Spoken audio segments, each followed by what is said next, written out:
Oke. Bismillahirrahmanirrahim. Assalamualaikum warahmatullahi wabarakatuh. Innal hamdalillah nahmaduhu wa nasta'inuhu wa nastaghfiruh wa na'udzu billahi min syururi anfusina wa min sayyiati a'malina.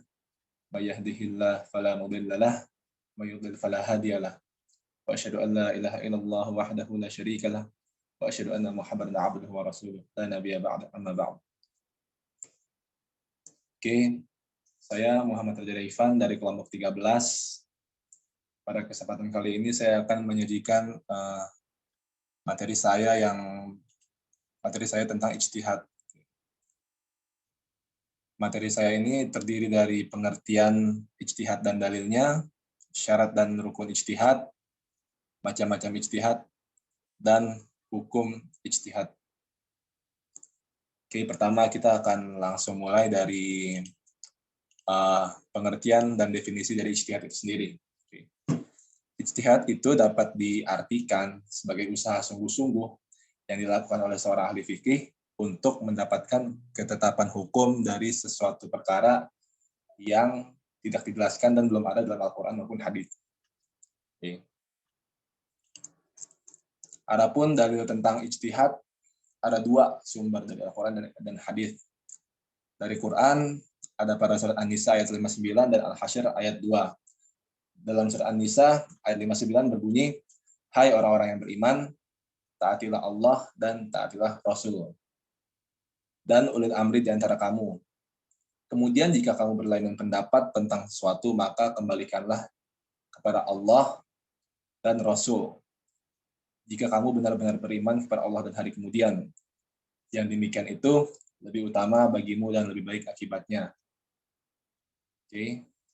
Dan di Al-Hasyr ayat 2, lebih tepatnya di akhir surat Al-Hasyr ayat 2, berbunyi, "Maka ambillah ibarat, wahai orang-orang yang mempunyai pandangan." Lalu dalil hadis, yakni terdapat dalam hadis riwayat Bukhari dan Muslim yang berbunyi, apabila seorang hakim menetapkan hukum dengan berijtihad, kemudian dia benar, maka ia mendapatkan 2 pahala. Akan tetapi apabila dia menetapkan hukum dan dia salah, maka dia mendapatkan 1 pahala saja. Oke. Kemudian kita beranjak ke syarat dan rukun ijtihad. Oke. Untuk syarat ijtihad sendiri, seorang mujtahid atau seorang yang berijtihad mesti memahami Al-Quran dan Sunnah dengan baik, seorang alim ya. Lalu kedua, seorang mujtahid mesti memiliki kemampuan berbahasa Arab yang mumpuni. Yang ketiga, menguasai ilmu ushul fikih dengan baik. Lalu yang keempat, seorang mujtahid mesti memahami yang mansukh dan yang nasikh. Dan terakhir, seorang mujtahid mesti memahami ijma ulama, tentu agar tidak bertentangan dengan ijma.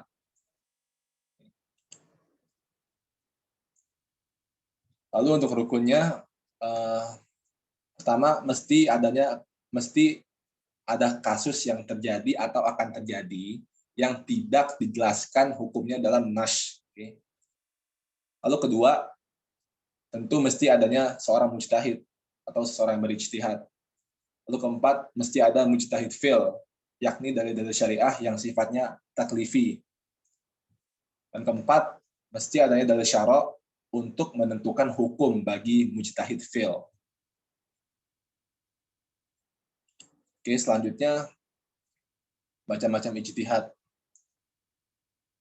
Ijtihad dapat dibedakan menjadi 3. Yang pertama adalah al-ijtihad al-bayani, yakni ijtihad yang menjelaskan hukum syariat dari nas yang syar'i. Oke. Lalu yang kedua ada al-ijtihad al-qiyasi, yakni ijtihad yang menggunakan qiyas dari nas-nas yang syar'i. Lalu ada juga al-ijtihad al-istislahi, yakni al-ijtihad yang menggunakan ar-ra'yu atau hasil bernalar yang disandarkan atas istislah.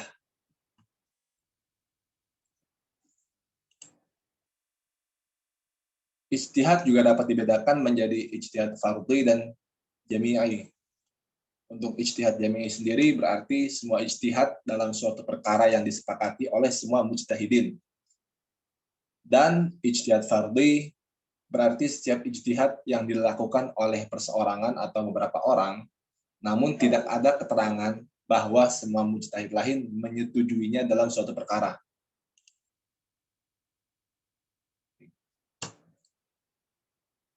Oke, terakhir tentang hukum berijtihad. Ada 4 hukum berijtihad. Pertama ada wajib ain, wajib kifayah, sunnah, dan haram.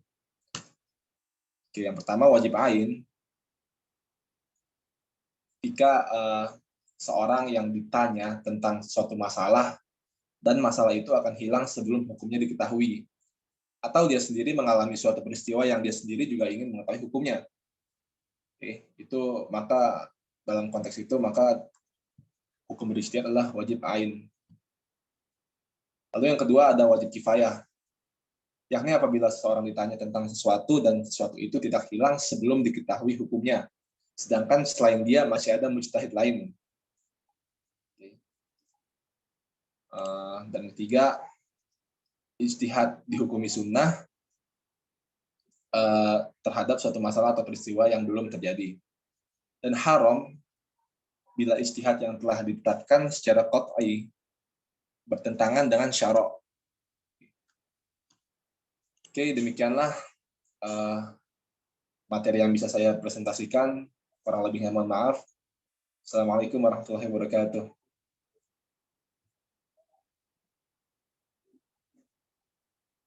Dan